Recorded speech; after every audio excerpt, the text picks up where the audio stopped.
Hi, this is Guy, and I wanted to give you just a quick overview of what you'll see on typing.com.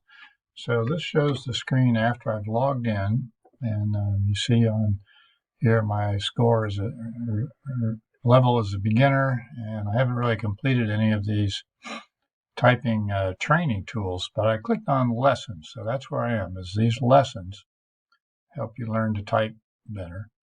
And then after you've taken the lessons or you want to take the typing test, you click on test up here in the menu.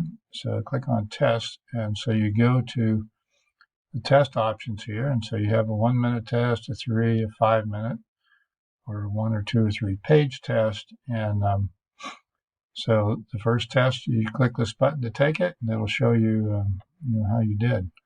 Now, the other thing I wanted to point out to you is that your past tests that you've taken are up here under achievements.